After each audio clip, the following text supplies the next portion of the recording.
Emily, we're live. Awesome. Thank you. All right. So good evening and welcome to Edgemont High School's annual College Night program. We are so glad that you're here. My name is Emily Coleman, and I am the newest member of the high school's counseling team. And I am joined by my colleagues tonight, Jamie Brookman, Kevin Fleck, and Stephanie Fuentes. We are also privileged to have two of our administrators with us tonight, Kyle Hosier and Mary Rose Joseph. Tonight, we are thrilled to have four amazing panelists from a wide range of colleges with us. They have each prepared a short presentation on a college admissions topic of importance. Just to note that this program is being recorded and will be available on our website after the event. If at any point during the presentation you have any questions, we encourage you to complete the Google form that's located on the home page for this event. The counselors will be moderating the questions as they come in. Our goal is to answer as many questions as time permits following the admissions representative presentation. So just in case you need help finding the link, it's the red circle where you can access the form, again, on the same website that you accessed for the presentation link. So let's dive into tonight's topics. We will be learning about researching colleges and finding the right fit schools, a holistic approach to the admissions review process, how students can distinguish themselves within their applications, managing expectations through the journey, and new trends worth highlighting. Most importantly, though, I want to take a minute to introduce our four panelists this evening. We have Leslie Brett from Oberlin College. She has been there since 1998, where she currently serves as the Senior Associate Director of Admissions. Prior to Oberlin, Leslie worked in admissions at the University of Notre Dame, as well as the University of Michigan, where she earned her PhD in higher education administration. On a personal side, Leslie also has two sons that have gone through the college search process themselves. Her youngest is in his third year, and her oldest is in his first year of medical school. We have Mariah Bubel, who has worked at Binghamton University since 2004, where she has held the role of Assistant Director, Senior Assistant Director, Senior Director, Director of Operations, and since 2017, the Director of Recruitment. Mariah holds a bachelor's in psychology and a master's in social sciences from Binghamton University. We also have Brandy Samaru, a Senior Assistant Director of Admissions from Indiana University, Bloomington. She is a proud alumna that has been working in the IU Office of Admissions for the last 17 years. Brandy has been based on the East Coast for the last 10 years, working primarily with students from the tri-state area, but her territory includes all of the Northeast, except for Massachusetts. And lastly, we have Karen Richardson, who is the Dean of Admissions and Financial Aid at Princeton University, where she oversees the recruitment and selection of the university's first year and transfer classes and the Financial Aid Office. Previously, Karen was Dean of Admissions and Enrollment Management at Tufts University. She holds her A.B. in Politics from Princeton from 1993 and holds a master's degree in education from the Harvard Graduate School of Education. She currently serves on the Board of Directors for the Common Application and the Board of Trustees for the Princeton Blairstown Center, and is a member of the College Board's Enrollment Leaders Group. We have a lot of experience with us tonight, and we are so excited to have you all. Thank you guys all for being here. We are going to start with Karen, who is going to be discussing researching colleges and finding the right fit. So Karen, take it away. Thank you so much, Emily. It's a pleasure to be here this evening with my distinguished colleagues, and thank you so much for inviting me to be a part of this discussion. It's exciting. It's an exciting time as juniors and families who are supporting your juniors and thinking about this next big step and thinking about where you might spend 4 years of your life. So I was asked to talk a little bit about how how you go about starting that search and finding the right fit. And in a minute, I'll talk about fit it means a lot of different things. It's not just about academic fit. It's not just about social fit. It's not just about financial fit. It's about all of those things. So we'll talk about that in a little bit more depth. But I think if you take one thing away from this evening, I think it's about thinking broadly as you start this search, and make sure that you're working with your amazing counselors at your school, because they also have so much experience in helping to guide students through this process. So the first thing that I would say is to, get beyond the colleges and universities that you've heard of, right? Think about doing your researches on the places that you think might be a good fit for you in a number of different ways. So academically first, remembering that there are a lot of areas of study that you might not even know exist yet. So you might be someone who thinks, science is what you want to do, or chemistry is the thing that you want to do. But you might get to your college or university and recognize that there's this whole other area of study that really piques your interest. So you want to think broadly in terms of the types of schools that you want to look into. I encourage people to think about, are you someone who wants to think about a lot of different things, a lot of different areas from a variety of perspectives? Are you someone who is really, really focused on math and science and might want to go in that direction, or think about engineering? Are you someone who wants to do research? These might take you in a lot of different directions when it comes to the types of schools that you're going to research. You might be researching big research universities.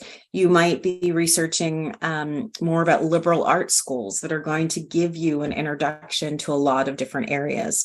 But thinking broadly, and again, not just limiting yourself to the names that you know or the schools that you know, but really thinking about that and digging in a little bit deeper.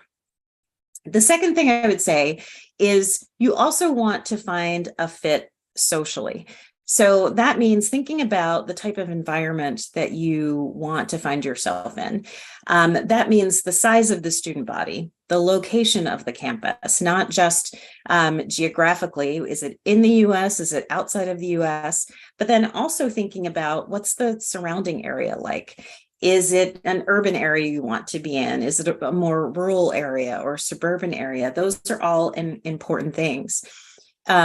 I think that sometimes students forget to think about what else is there to do on campus. I think a lot of times there's that sort of focus on the academic, but you forget that you'll actually spend more time outside of the classroom when you get to college. And so there needs to be something else that you are interested in doing. So really exploring the activities that you can get involved in, the community that you would be living in. How will you spend your time outside of the classroom? And also recognizing that you might get, as I said before, you might get there and change your mind when it comes to the academic areas that you want to pursue. So you want to make sure that there are opportunities for you to change your mind academically, but also thinking about what you want to do outside of the classroom. The last piece of fit is about financial fit as well. And this is something always encouraging families to think about the cost of college, thinking about if you'll be applying for any sort of financial aid. Thinking about as a family what you feel comfortable in paying, and definitely encouraging you as you think about the schools that you want to research and visit, and I'll talk about that in a minute, but use the net price calculators that are available on all of the college websites to get an idea about what you might actually be expected to pay as part of that, because financial fit is another piece of it. You want to make sure that you are looking at schools that are going to be in your range and affordable in terms of cost. If you have a chance definitely encourage you, once you start to make this list and start to narrow it down a little bit, if you have a chance to visit a campus, I think that's the best way to get to know it. There's definitely a lot of opportunities to research schools by taking the tours that might be on the virtual tours that might be on the website. A lot of schools have really moved in that direction, especially in COVID. I think that was the silver lining there, is we all had to be a little bit more creative in presenting our campuses. But if you can physically get to a campus and have the opportunity to walk around, I think that's the best way to really get to know a place. But I encourage you to not just engage in the activities that the admission office prepares for you. Obviously, we want you to like us, so we're going to give you we're going to put our best foot forward. But you want to dig a little bit deeper. Make sure that you have questions that you're going to ask on any tour that you go on. I encourage students and parents to separate and maybe go on 2 different tours, so you can ask the questions that you want to ask and not embarrass your child or not be embarrassed. Ask questions, be prepared, eat in the dining halls, sit there and eavesdrop on current students and how do they talk to one another and what are the things that they talk about. I also encourage you, pick up the student newspaper, and that will give you, or read it online, and that gives you an idea about some of the big issues that are existing on campus at any given time. I think the last thing I would say before I close out, and happy to answer questions a little bit later, not every school is the right fit for each student. And so you really need to, working with your counselors and thinking with your family, own this process and not think about applying to a school because someone told you that they think you should, or because your best friend is doing it. It really has to be something that resonates with you. So I encourage you to think about that. And again, working with your wonderful counselors as they help you to put together those lists. So good luck. Thanks. Thank you, Karen. Very helpful. We are going to continue now with Brandy, who is going to be talking about the holistic approach to admissions review. So Brandy, it's all yours. Great. Thank you so much. I'm so excited to be here this evening with all of you.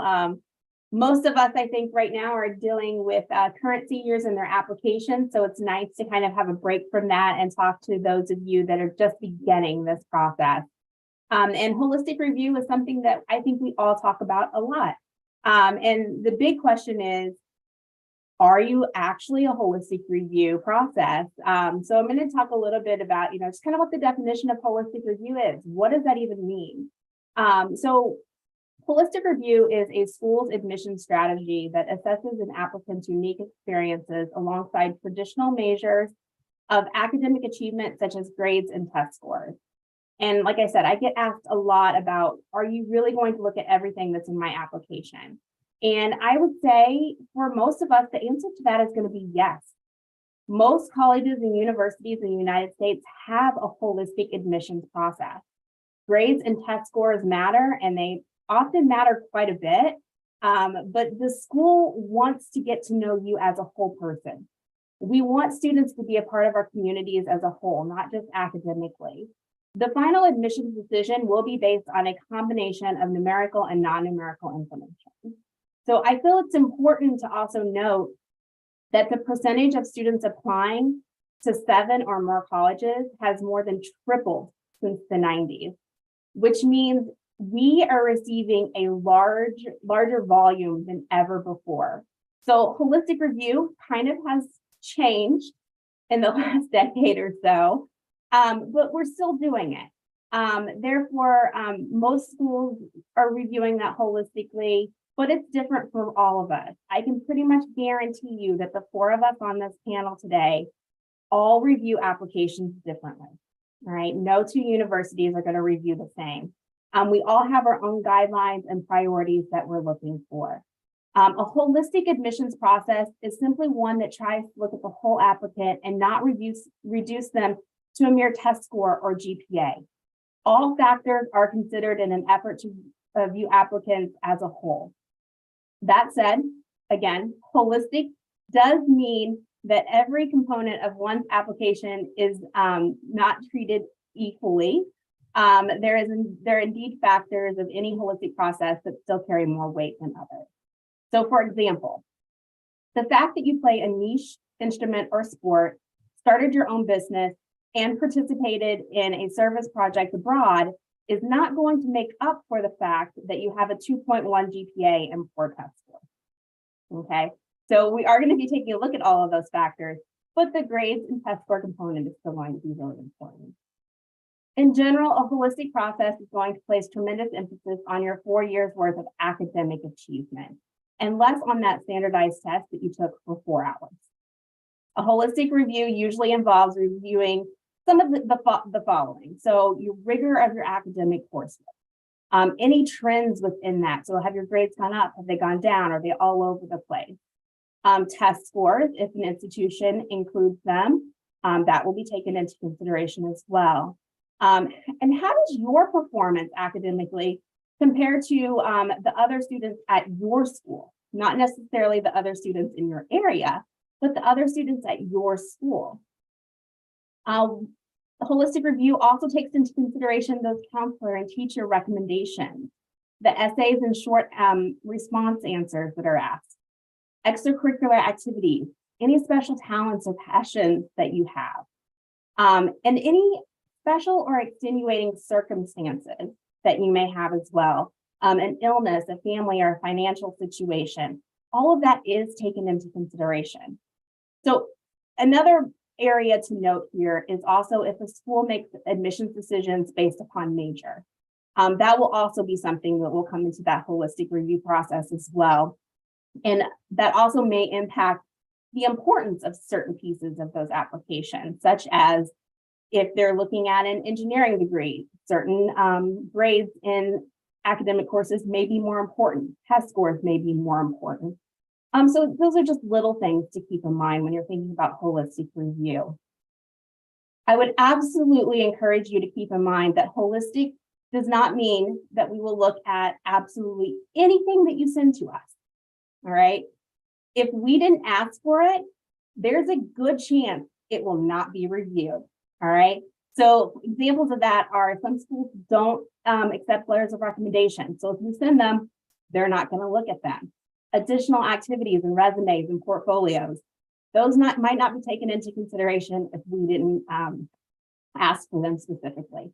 So definitely keep that in mind as well. But also keep in mind, this is very much a human process that does take a lot of time. So we were all going to give your applications as much attention as we can.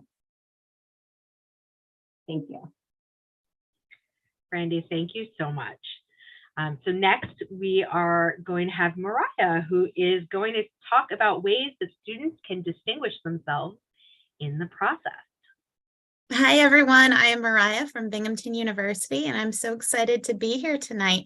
I'm going to try to build on everything that Karen and Brandy have shared without being too repetitive here tonight, because it is all intertwined, and you need to think about all of these different pieces as you're doing your college search process.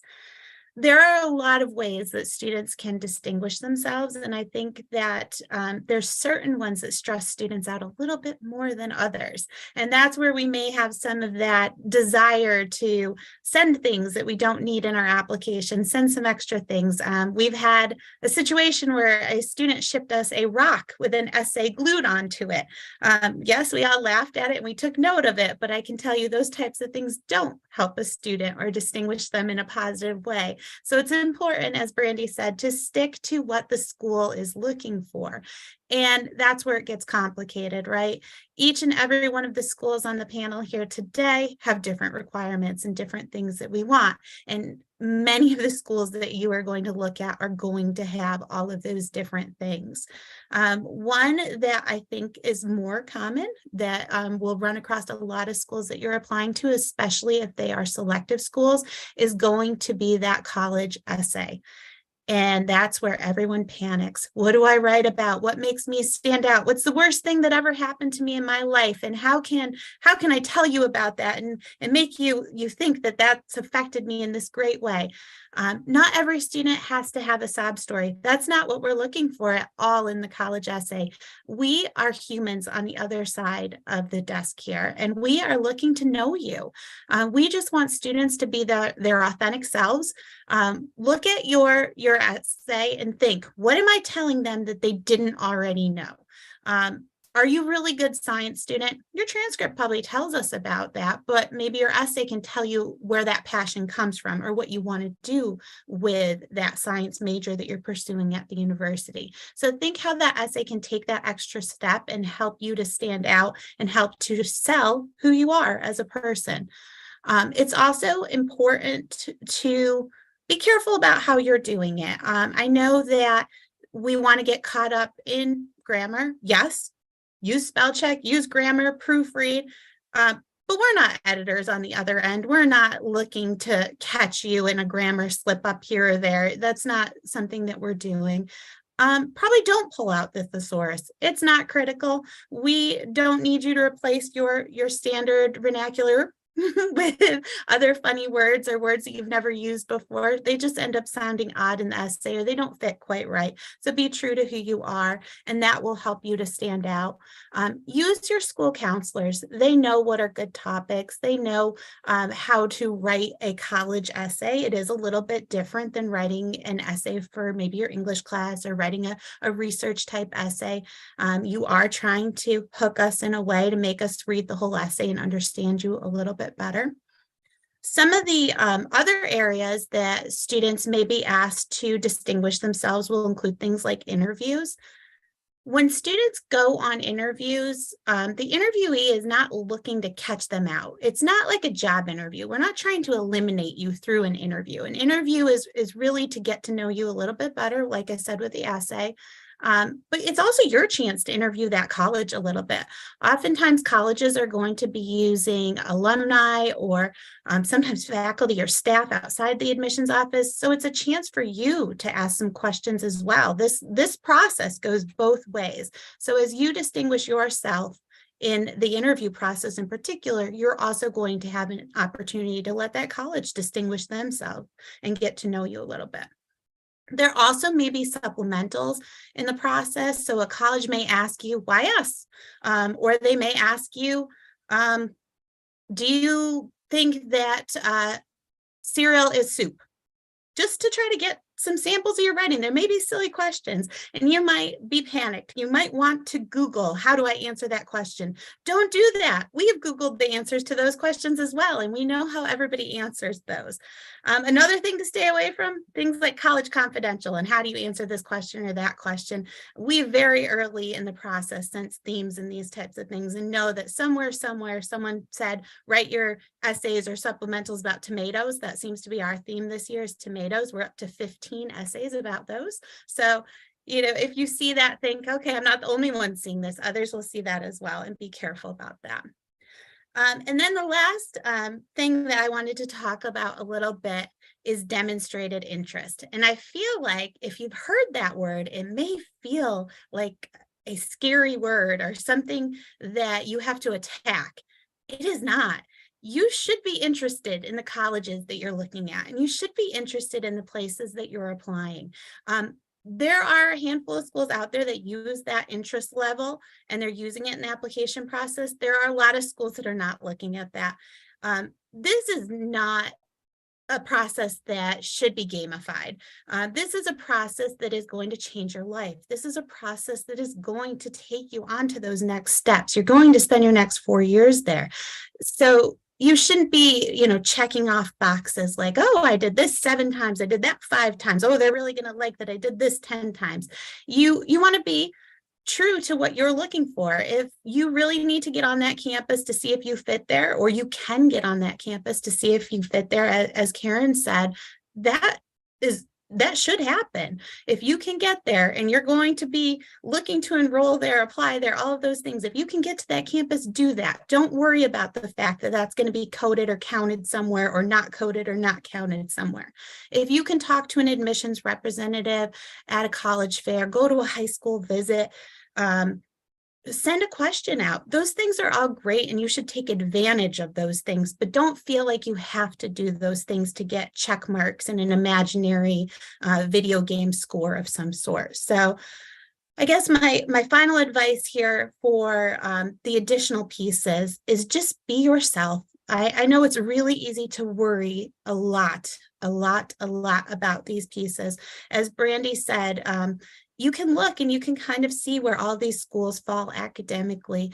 What you can't see is what we're looking for beyond the academics. You don't know that we needed that tuba player for the marching band. You don't know that we had lower enrollment in our biology program. We need more biology students. You don't have the luxury of that information. So there is no way for you to change who you are to fit that when you're applying to colleges. So be true to who you are, get all those pieces in, check to see what you have to do the things you have to do, meet those deadlines, and know that we're people on the other end and that we are going to spend that time on that holistic review and give you a fair chance at admission.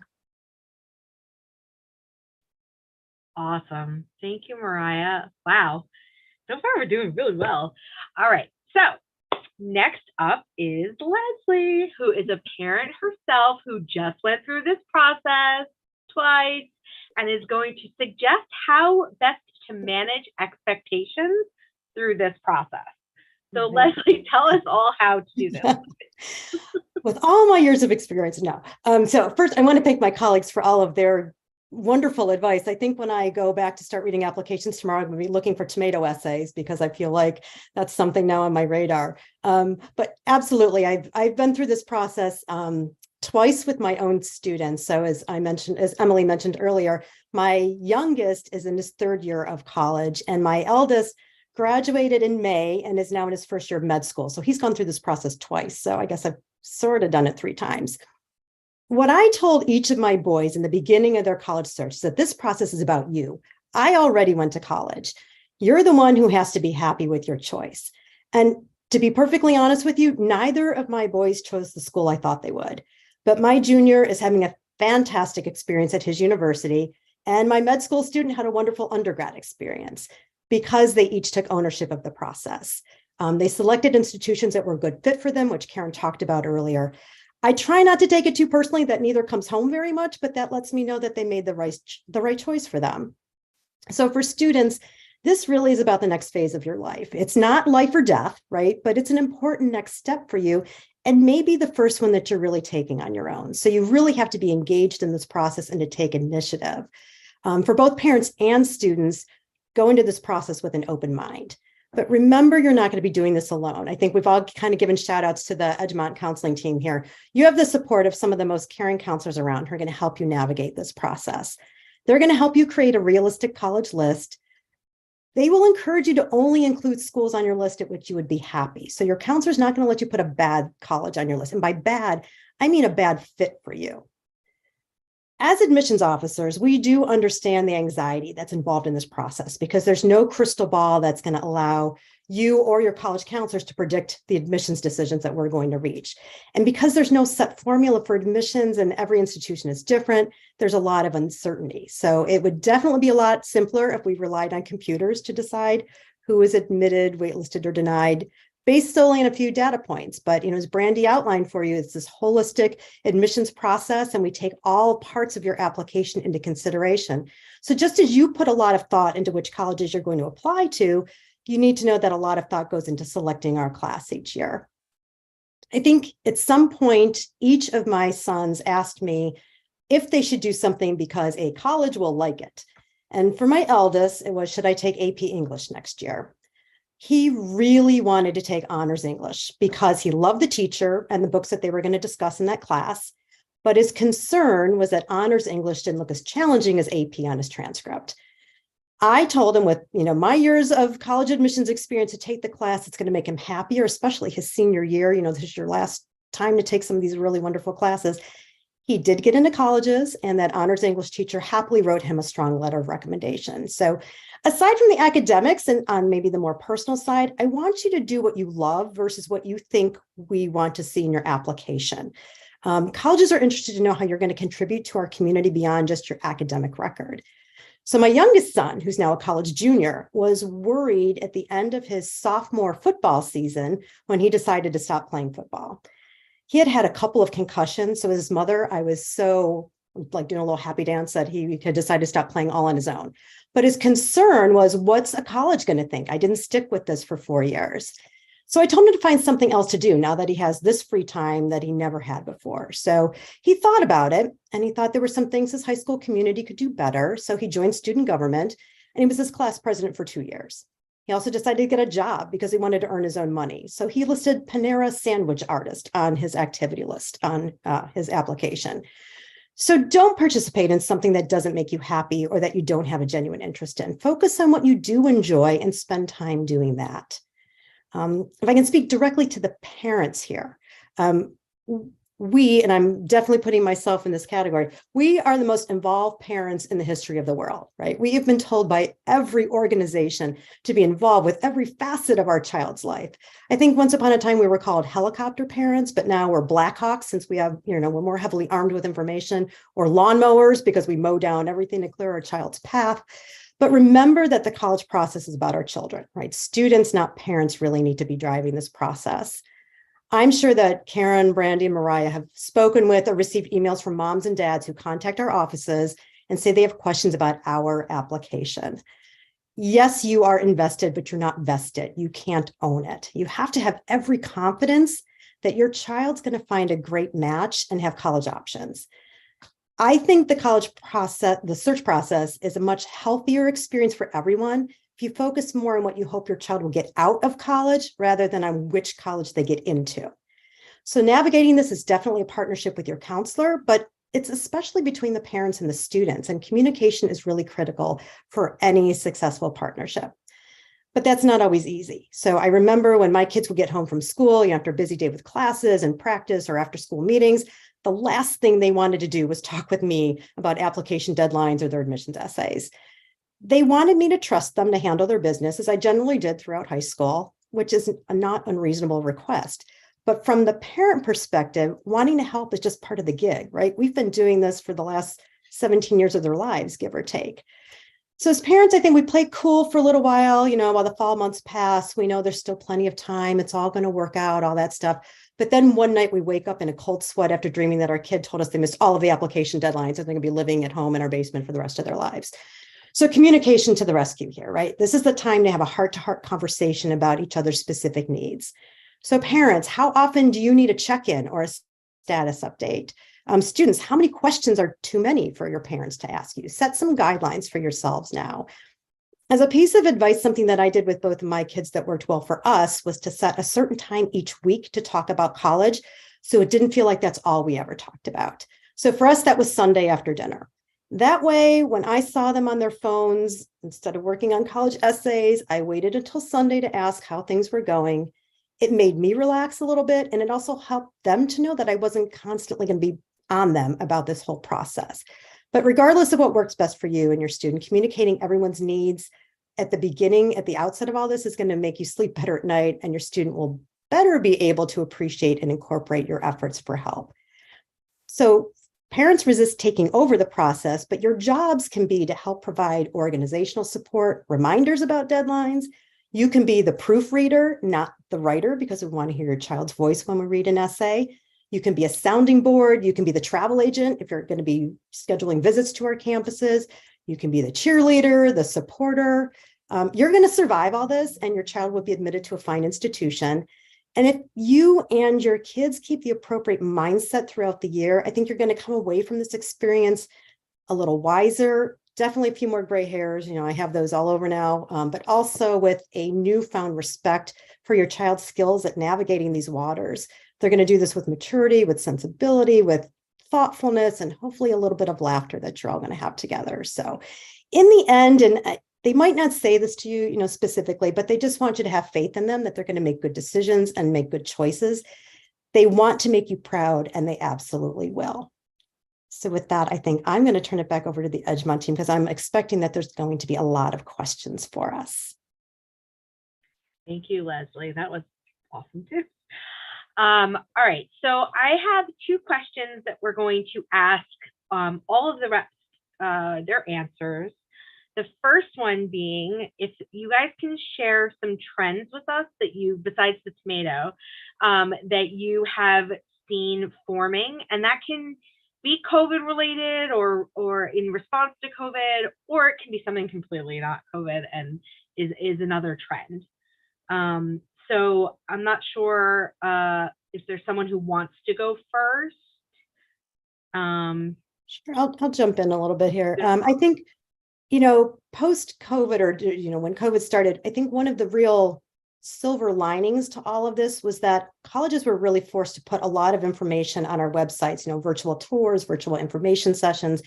And I think we're seeing a lot of families are engaging with us that way before they've set foot on campus, where before maybe the campus visit was the first time they were really learning a lot of detail about us. So, as we talked about that demonstrated interest, I think that's certainly something we're noticing, that families are doing a lot more of this virtual connections with us than maybe they had the opportunity to do before. And I think it's been great too, because they can ask questions, they can do a tour without leaving the comfort of their own homes. And that gives them even better questions to ask, I think, when they do come to campus. So we're seeing kind of almost a backloading of visits in some ways. We're still busy during the summers, a little less so during the fall, and then admitted student season, it's like just being inundated with everybody because they've waited till they got those letters before they visited. I can jump in. I think that we're hearing a lot of questions and seeing a lot of students who are having a lot of angst about what COVID meant for the things that they could not do, right? So we'll get a lot of questions about, well, my 9th and 10th grade, I wasn't able to be as involved in this activity or that activity. It was all virtual. It was this, it was that. And my response is always, COVID affected all of us. We were, I lived in my basement for the 2 years. So as I think it was Mariah mentioned, this is a human process, and we recognize the fact that the past couple of years have not been typical. And so we are, I always talk about context being our best friend in admissions. So we're always thinking about that. We're not expecting that the past 2 years in terms of extracurricular activities and other activities would look the same as they might have 5 years ago. Everything has changed a bit. So I hope that will take down the anxiety a little bit. One trend that we have noticed a little bit, and I don't know if this is a national trend or not, but in the search process, it has felt a little bit more transactional with students and families. So there is a lot of wanting to know what I can major in, how many credits I can bring with me that already apply, how quickly I can get through it, and what job I will get. And those things are hugely important. They're absolutely important, but especially coming off of COVID and not having the opportunity to have these active, full social lives for everyone, and missing years of school and missing a lot of the traditions and events throughout their high school years. I think it's hugely important for these students to also think about that social experience. College is really a time for students to come into their own and to make friends that are going to last a lifetime. So it's important. Yes, what credits are going to come? How quickly can I do it? How much money will I make? All of those are really, really important. But check out those residence halls. I think it was Leslie or Brandy. I think Brandy, you said eat in the dining hall. Do those types of things and make sure that it is a place where socially you can grow as well as academically. I just kind of follow up a little bit on the anxiety piece. I think that has increased so much. And I've been in our office for over 17 years now, and I have seen it steadily increase. And I do think that COVID had a lot to do with that as well. But I also think it has a lot to do with this generation and having access to things immediately.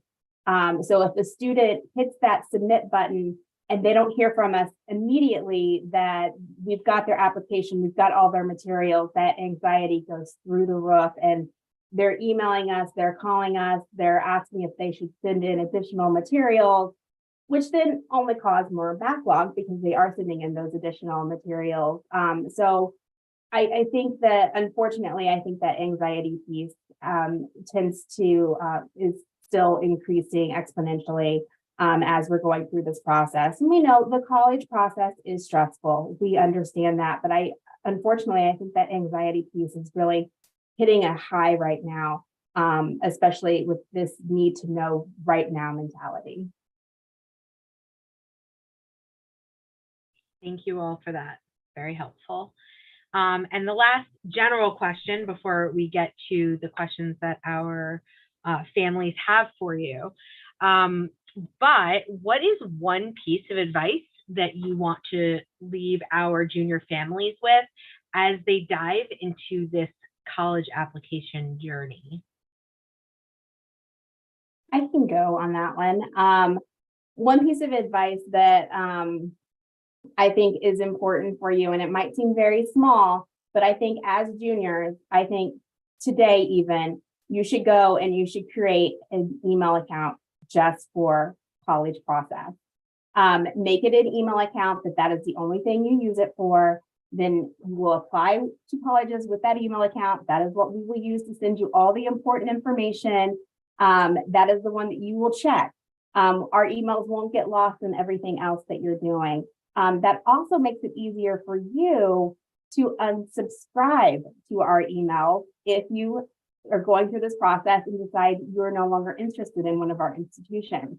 You can unsubscribe and you will no longer get those emails.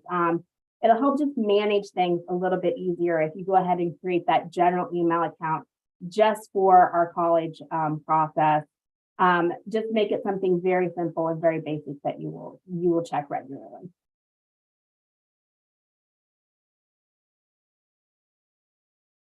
I'll go next if that's all right.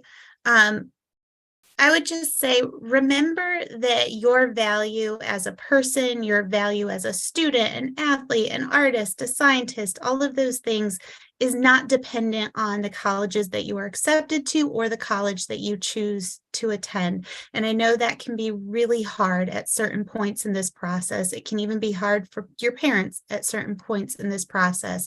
But regardless of what decisions the colleges make and what decision you make, there's a lot of value to you as a person that has nothing to do with this college process at all. And just remember that. And I think just building on that and going back to where I started, keeping an open mind and thinking broadly, thinking outside the box, thinking about places and schools that you might not have even known existed, to find the place that's going to be the right fit for you. Yeah, I think maybe building on that a little bit, I think everyone gets so caught up in the numbers game, right? More and more applications are being submitted to colleges, so selection rates go down. And again, that's all that anxiety-inducing mania that's going on out there. So to give you some perspective, though, realize that there are roughly 4,000 institutions of higher learning in the United States. That's not counting anything overseas. Let's just say, for the sake of argument, you're going to apply to 10 of those, right? So 10 out of 4,000, your selection rate is like 0.025%. You are much, much, much more selective than even the most selective colleges in this country. So you're driving this process. And remember, even if you get admitted to all 10 of them, you can only go to one. So again, you are still much more selective than most institutions in this country. So try to keep that mindset that the ball is in your court in so many ways in the process. Thank you, presenter. Wow. I knew you guys were going to be good, but that was just beautiful. You guys hit on a lot of very, very important things. So thank you so much. Hopefully throughout this, and Ms. Fuentes is going to help us out a little bit. There are some questions that you have had along the way, and those have made themselves into the Google form. So we're going to spend the next little bit of time sharing those questions with the panelists and asking them to answer them. So I'm going to hand this over to Ms. Fuentes, who is going to I'm ready. start. Awesome. Can I ask maybe that Mr. Fleck stop presenting the PowerPoint because I can't see all the panelists in terms of who wants to answer questions and stuff like that from the, because You don't want to see my jumping oh, questions. was there? I mean, it's beautiful. I'm Stephanie Fuentes, for those of you who may not know me, and I'm so glad. I know that there are many families watching now. I hope many students, many families. I'm excited that this is going to be saved in recorded form for the families and students who were not able to watch this evening, because you know, I've been doing this for 20 whatever years, and I'm writing down, oh, that I really love that. That was a really nice point. You know, just the idea of a student's value is not changed in any way from admissions outcomes. That is so important, and it's really hard to take in, you know, as a student, because it feels like you're being judged into some degree. Yes, that is, it's sort of a process, you know, having worked in admissions, but oftentimes a reason for not getting admission has actually nothing to do with that applicant, but I absolutely needed to have this other applicant for something completely outside of kind of the control. So I really appreciate that comment, and I hope that the families, you know, really take that in, and the students in particular, because you guys are incredibly valuable for who you already are and how you will continue to grow on any one of these campuses. And to add to kind of Leslie's great statistics, more than 70% of US colleges accept more than 70% of their applicant pool. It is a very small percentage of schools that is as hyper selective as we all worry about. And I've been doing this at Edgemont for 15 years. I've been in the field for 23 years, and I have never had a student not have options. We are not going to start with you who are watching right now or your loved one. So I promise. So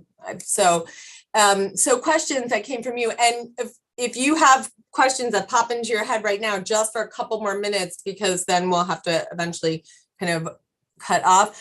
Please try to keep your questions general to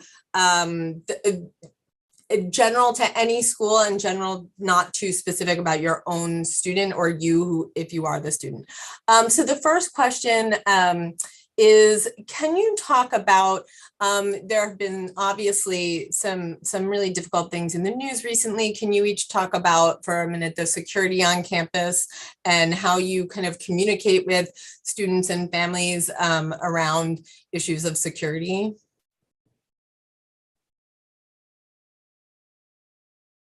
I think we could actually have each of you respond to that one. So Karen, I'm going to pick on you. You want to go first? Great, thanks.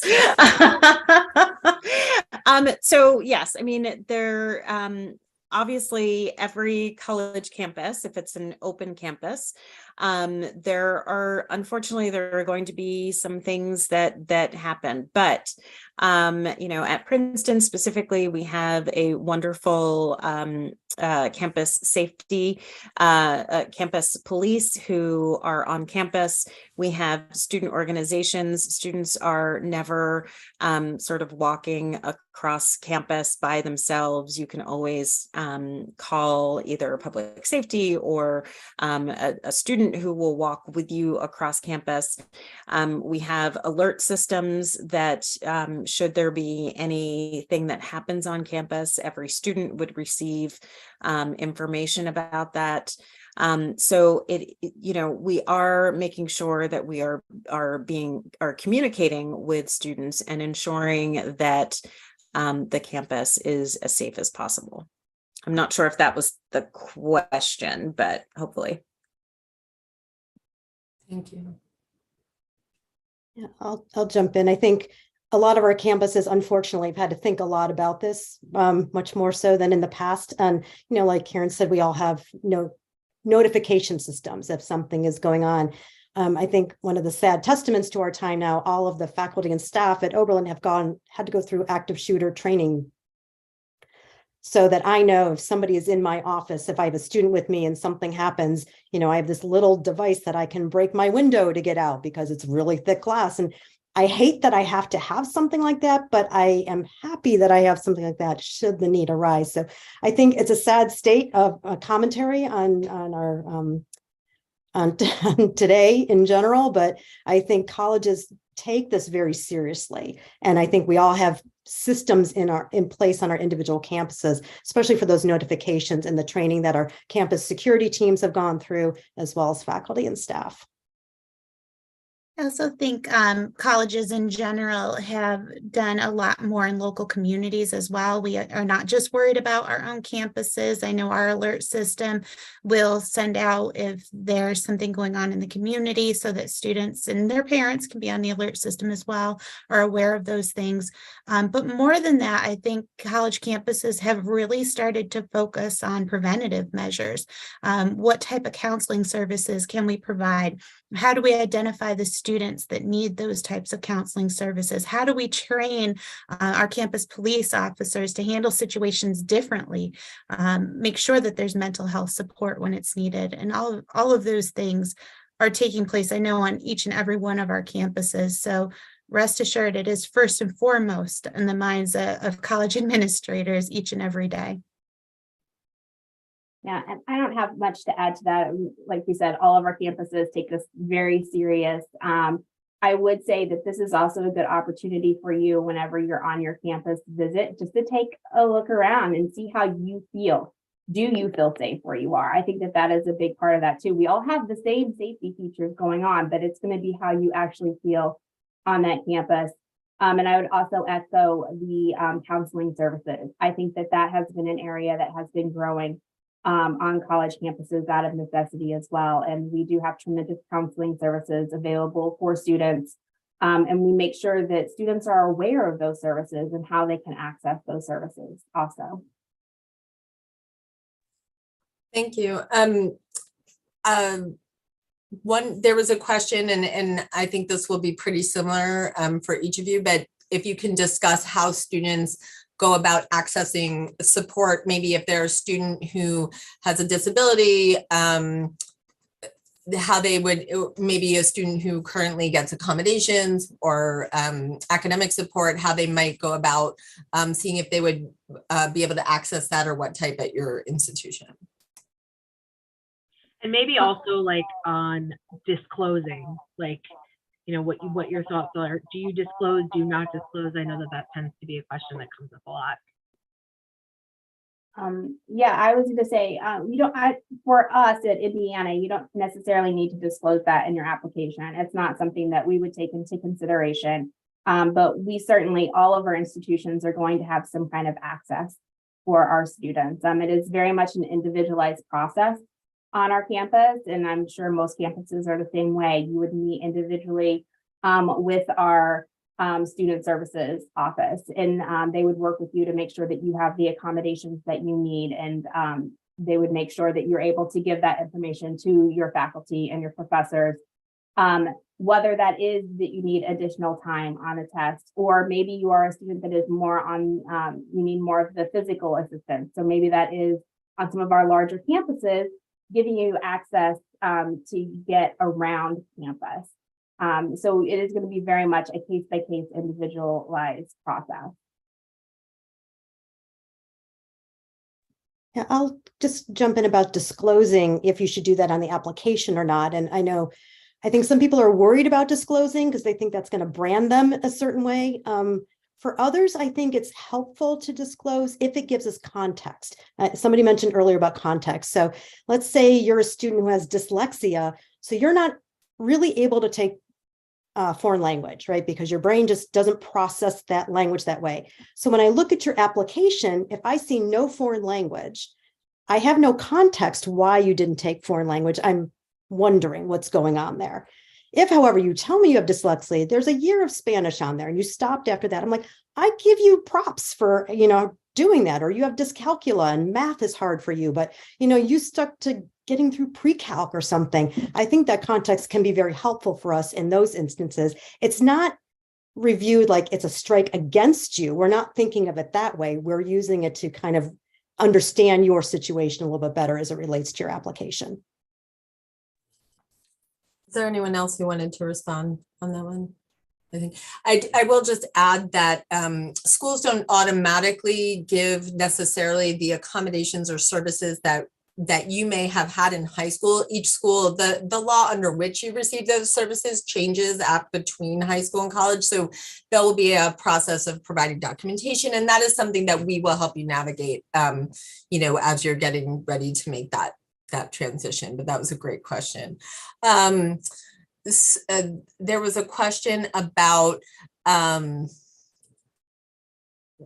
I knew there's a person who was asking about how to present the academic profile of a student who's part of Phaedrus, our A school, our alternative program, which as the reps are nodding, they're obviously aware of because they've had a relationship with our school. But question specifically about the fact that students for those last 2 years of a junior and senior year, their English and social studies classes will only receive a P for pass on the transcript, and they'll receive the anecdotal report that goes with those really amazing classes. And our school profile comes and it explains what is Phaedrus, and the counselor writes about it. And if you have a teacher recommendation from, Ms. Rains or Ms. Carr, that comes in. But can you explain from your end when there's an unusual, if a student takes a creative path or the road less traveled, how that is observed? I think we love to see that. I think that type of activity, classwork, it stands out. And we are experts on your school. And it doesn't matter what your school is. That's our job. We need to take the time. We need to know what's offered. We need to know how it's offered. We need to know that is only a pass-fail course. And we do know that. And we spend that time and we understand that. And if we don't, we'll be on the phone with your counselors and we will be asking them questions. We aren't just going to say, don't get it, moving on. That's not how the process works. So know that whether it's this program or it's something else that just doesn't quite make sense or we don't know yet, we'll find out. And I know I can speak for the counselors just to say, we have wonderful relationships with our reps at different schools, but there is turnover. And so when there's a new representative from an institution working with our school, we're going to make sure that they know, and so that's part of kind of our job. So, and a pleasure to do so. And that's whether it's Phaedrus, whether it's BOCES, whether, any type of, if a student went abroad for a semester or whatnot, we're able to put that all in context. So, and we're always happy to answer questions. Did anyone else want to respond to that in particular? So there's a question about in regard to interviews. I know some of you do not interview at all, some informational, some evaluative. Can you speak to, each of you take a turn to speak to interviews, whether they're used and how on your campus? And I'll just call out, Brandy, I'll start with you. We do not offer interviews, so they are not taken into consideration. Perfection. Mariah. I mean, I know the answers, but I'll let you do it. We don't interview either, but we do offer individual appointments if you want to interview us, and it will not have an effect on your application. So you can ask anything you want. You can be rude, you can be nice. We hope you'll be nice. Don't be rude. It's not a good reflection. Do not be rude. Why did you invite them to be rude? Most are they not. Wouldn't. Ours will not be, for sure. Leslie? Sure, we do offer interviews. We offer them with alumni representatives. We have student interviewers. Sometimes I will interview. So students are able to sign up for an interview. You don't get to select who you're interviewing with. It's going to be one of our representatives. We use them as informational more than anything else. Yes, we get to know more about the student. I always tell students this is a great time to talk about yourself. I think we're all kind of raised to be kind of modest grown. We don't toot our own horns that much, but in an interview, you should talk about that organization you started, or talk about a class you struggled with and how you worked really hard to, maybe you didn't get an A, but I got a B, which I raised up from a C, whatever it is you want to talk about. We generally don't go in with set questions that we have to get the answers to. It's really more of a casual conversation that we're just going to see where it goes. But I would always say, please be your most authentic self in those interviews. Don't tell us things that you think we want to hear. I've had more than one awkward interview where I know a student is just kind of making it up as they go. And when I dig a little bit deeper, they can't discuss anything because they thought I really wanted to hear about their love for War and Peace, which they've never read. So like you can just get tripped up to it. So just be yourself in those. Best advice throughout. Karen, go ahead. Sure. So we offer interviews with alumni in your area. And it is an opportunity for students to talk, as Leslie was saying, to talk about something that you might not have had a chance to talk about in your application. The alum who interviews students will send us a quick write-up, but again, it's just another piece of information for us to learn a little bit more about you. They are optional though. And, but I think that interviews never hurt you unless you don't show up to them or you show up and you don't say anything. So, yeah, don't be rude, but definitely have the conversation. And I'm sorry, Ms. Went. Can I actually just ask a follow-up because this comes up with our students? Sometimes students will say, well, my friend got an interview with a particular college. I also applied, but I didn't get an interview. What does that mean? What sign is that? Are you able to interview every student who applies or who wants one? And if a student wanted to get an interview but it doesn't work out, is that a negative in their application? So I can only speak for Princeton. I don't know what other schools. Unfortunately, we can't guarantee that everyone can get an interview, but it's not a sign of anything. It's mainly how many alumni we have in a particular area to actually be able to do interviews. So it is not a sign of anyone saying these are the students you should interview. So in places, where we get a lot of applications, unfortunately, we're not able to interview everyone, but they do get to over 90%. So. Thank you. There was a question, if you could speak to, and maybe a couple of you, especially if it's different divisions, about the role of athletics in the admissions process. Leslie. Sure. So we are D3. So a little bit different than, we don't give athletic scholarships, for example. We're not allowed to as a D3 school. That being said, our coaches want winning teams and they will recruit students. So if you are interested in playing, you should really make that known to the coaches, whether you shoot them an email, you send them a tape. I mean, they have all sorts of ways of finding out about you as well. They will let us know the students that they're speaking to, but it doesn't change a whole lot in our admissions process. Like we're aware of that interest, just as I would be aware if a student's also applying to our conservatory music. Like I know they have a musical talent, but it's not going to affect our admissions decision. Brandy? Yeah, I'm putting you on the spot now. We're in it. So our process is actually very similar. We are a D1 school, but it is very similar. We are made aware of those students that have been recruited or in the process of being recruited. Very much, again, like our music program as well. We are made aware of those students also, but students are still looked at for that academic component piece as well. So it's just another piece that we're made aware of. Did anyone else want to speak to that one? Go ahead.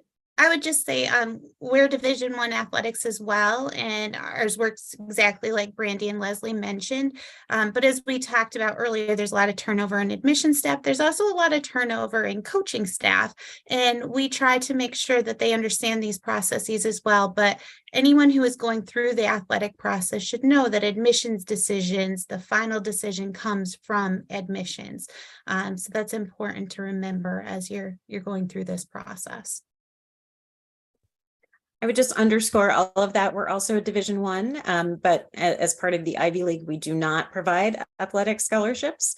And as everyone said, it's an admission decision at the end of the day. And our students are scholar athletes, right? So they are students first. And it's always about ensuring that students are able to thrive academically, socially, athletically. I will say just to students and families, most schools, their athletics website will have something called a pre-athlete questionnaire. It's a perspective, it's basically an interest, a mailing list for prospective athletes. So if you're interested, it's a way to let coaches know, depending on your sport, this may be available, and they might say, what position do you play? What are your stats? That kind of thing. But yes, I think that could be one tool to look for on the different schools' athletic websites. We have just time for one or two more questions. So I will just say, we do get this a lot from students that, our families say, we hear it's very difficult, for kids from Westchester kind of to stand out in this process. Do your colleges have strict quotas? How many students might they take from a particular high school or county or region, or like, is it by college, a school within your university? I put my hand up. Yay. Yay. Go ahead, Karen. First of all, quota is a dirty word in admission. We do not have quotas. And, as I always like to say that as we are putting together a class and pulling together a community, we're looking for students who are going to come to our campus and learn a lot from each other and contribute in the classroom and in the common room and on the field and in the choir and in a lot of different ways. So I always like to use the example of, if 20 students applied from a school and we thought that each of them could first thrive academically, because that's important, but each would bring something totally different to our campus and to the community there, we could take all of them, right? And we would take all of them, but does that often happen? Usually not. So it's not about, we can only take this many from this school or this many from this area. It really is about everything that we've talked about this evening, right? It's some of the things that you don't see in the sort of institutional priorities, whether it's we need the tuba player, or we need to make sure the Slavic languages department has students in it. But it's not about quotas. It's about building this community with different interests and who will bring different things. Anyone else want to speak to that? Like, nope. This is a question that I think students don't think happens for sure, and parents are terrified of. Do your admissions offices check student social media accounts? Should they be like cleaning their online profiles up? Not that they have anything to clean up. I'm just saying.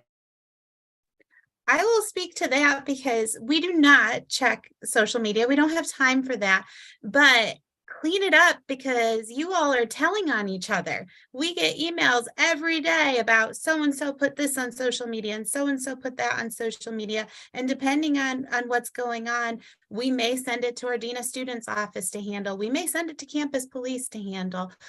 So clean up your social media, be appropriate, and know that anyone can look, whether you have it on private and we can look, someone else may be able to, who you thought was a friend, and may send it. So I think it's important that you're moving on to a professional phase of your life. So make sure that it's appropriate and that you wouldn't be upset if your mom saw it or your neighbor saw it or your friend saw it. So yes and no. Leslie? Yes, I think a few years ago, the New York Times did a survey of college admissions officers to see how often we checked social media. And about 40% of the counselor surveyed said they did check. Now, it doesn't mean they checked every applicant. So you don't know if they're going to be checking your account or not.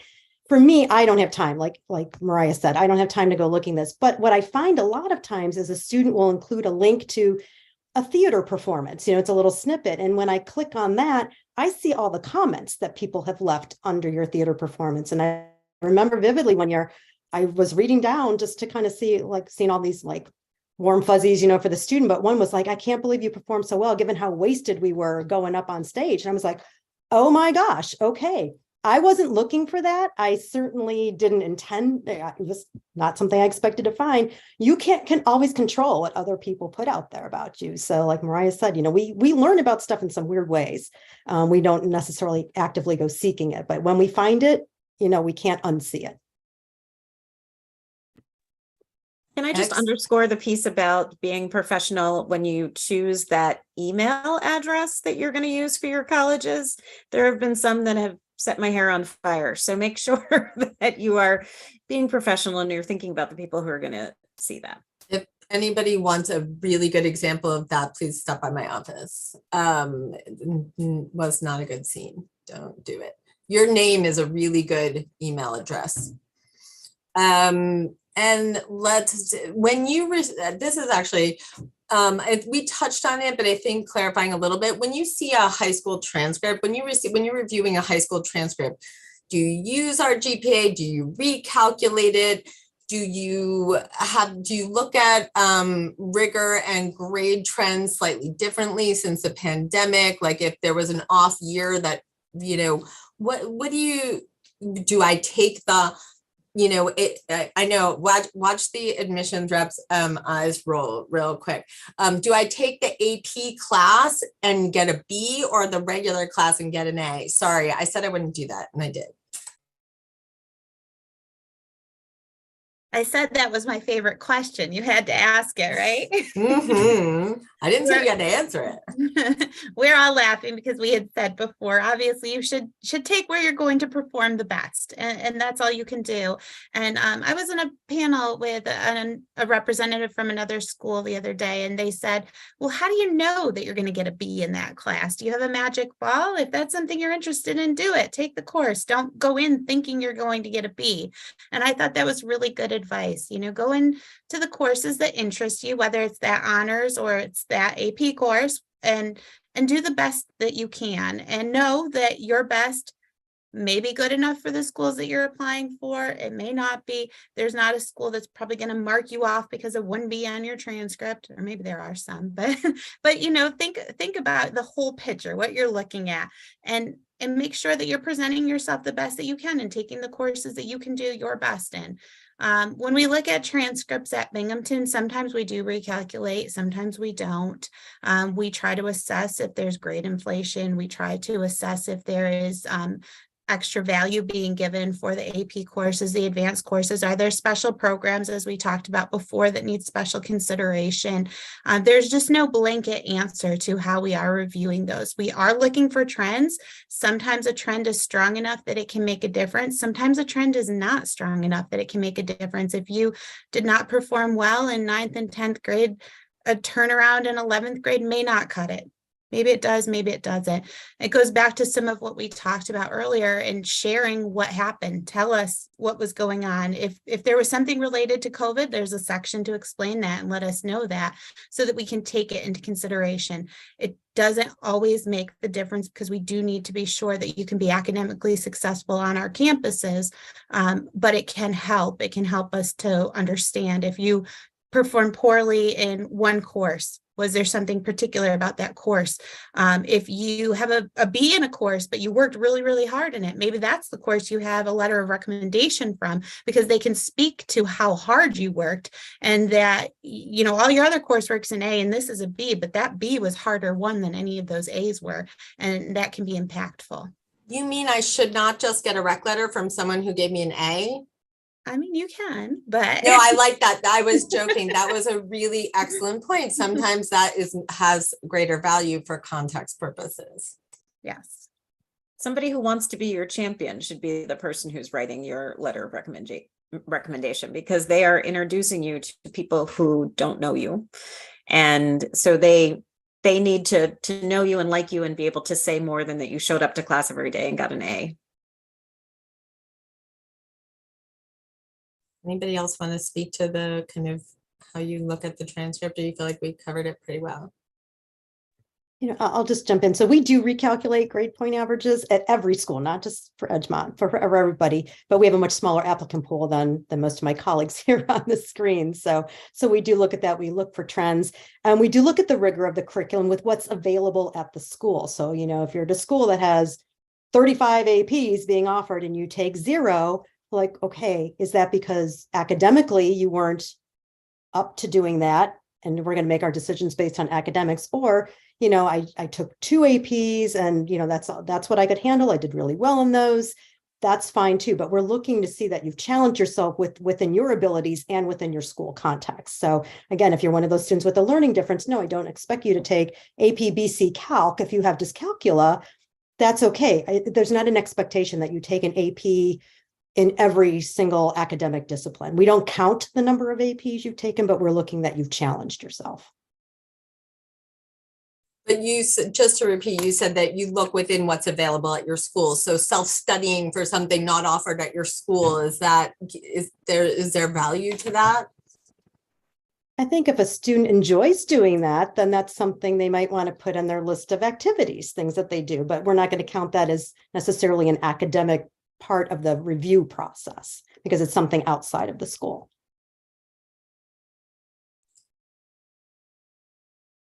Thank you so much for answering those questions. I'm going to kick it back to you, Emily, if you had any. Thank you. Thank you, Ms. Fuentes, for being our facilitator of all of those really thoughtful questions. And this is when I say, congratulations, we did it. Thank you so much to our panelists who took time out of their busy schedules to be with us tonight. I know I said it before, but like I've done a lot of panels. This one was like very thoughtful and profound, and I'm really, really happy that all 4 of you could be with us tonight. So I know I'm speaking for all of us when we say that. And we also want to thank all of the participants who joined and learned something new tonight. And those who gave questions. If you have questions after this that come up, feel free to reach out to your counselor. The Edgemont Counseling Department is here. I know that our admissions friends have said this, and I'll stress it, that we're here to help guide you through this journey. And it really is a journey. And we look forward to doing that. So the next step in this big process is your post-secondary planning meeting. Those are going to come up after the new year, and we're going to be sending out information about how to sign up for those soon. So look out for that. But thank you again to everybody for coming tonight, and have a great rest of your night.